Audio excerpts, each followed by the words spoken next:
What is corrosion? Class 10th की NCERT में chapter 1 में एक टॉपिक है कोरोजन।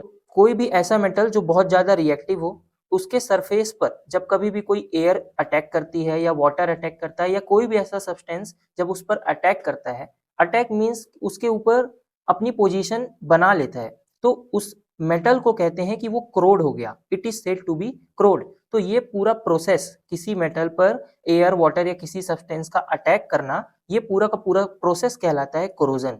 इस चैप्टर 1 में बहुत सारे टाइप्स ऑफ रिएक्शन भी बताए गए हैं, तो कोरोजन भी उनमें किसी एक प्रकार का रिएक्शन ऑकर करता है। उसमें एक रिएक्शन और दूसरा नाम भी दे सकते हैं किसी रिएक्शन का, जो कि है redox reaction. Actually corrosion is a redox reaction. क्यों है रिडॉक्स रिएक्शन? बिकॉज इसमें मेटल ऑक्सीडाइज हो जाता है। Metal gets oxidise to give metal oxide. ये मेटल ऑक्साइड देता है और ऑक्सीजन रिमूव हो जाता है। तो इस कोरोजन में मेटल ऑक्साइड बनता है और ऑक्सीजन रिड्यूस होकर ऑक्सीडाइज आयन बन जाता है, इसलिए कोरोजन को रेडॉक्स रिएक्शन भी कहते हैं। अब इसका एक बेस्ट पॉपुलर एग्जांपल है कि रस्टिंग मींस लोहे में जंग लगना। तो rusting weakens the structure of body of vehicles.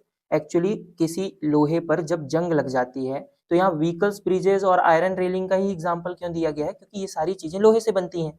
तो कोरोजन ऑफ आयरन मतलब आयरन का क्रोड होना ही रस्टिंग कहलाता है। तो corrosion of iron is serious problem. ये कोई छोटी मोटी समस्या नहीं है, एक गंभीर समस्या है। बिकॉज क्योंकि ये टन्स ऑफ आयरन हर साल खराब कर देती है और उसे रिपेयर करने में या फिर उसको रिप्लेस करने में काफी लंबा खर्चा आता है।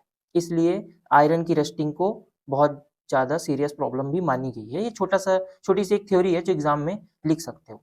अब प्रिवेंशन ऑफ रस्टिंग, तो इस रस्टिंग से किस प्रकार बचा जा सकता है या किसी आयरन पार्टिकल को अपन किस तरह प्रोटेक्ट कर सकते हैं? तो पहला पॉइंट कि iron articles should be painted. Upon iron articles को पेंट कर सकते हैं।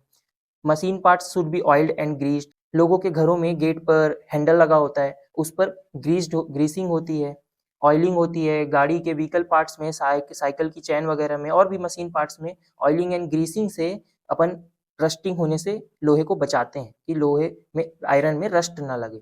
एक होता है galvanised iron pipes are used for water supply. Galvanisation भी एक प्रोसेस है, मैं किसी और वीडियो में समझा दूंगा। उसमें जिंक की लेयर से कोटिंग की जाती है, उसे गैल्वेनाइजेशन कहते हैं।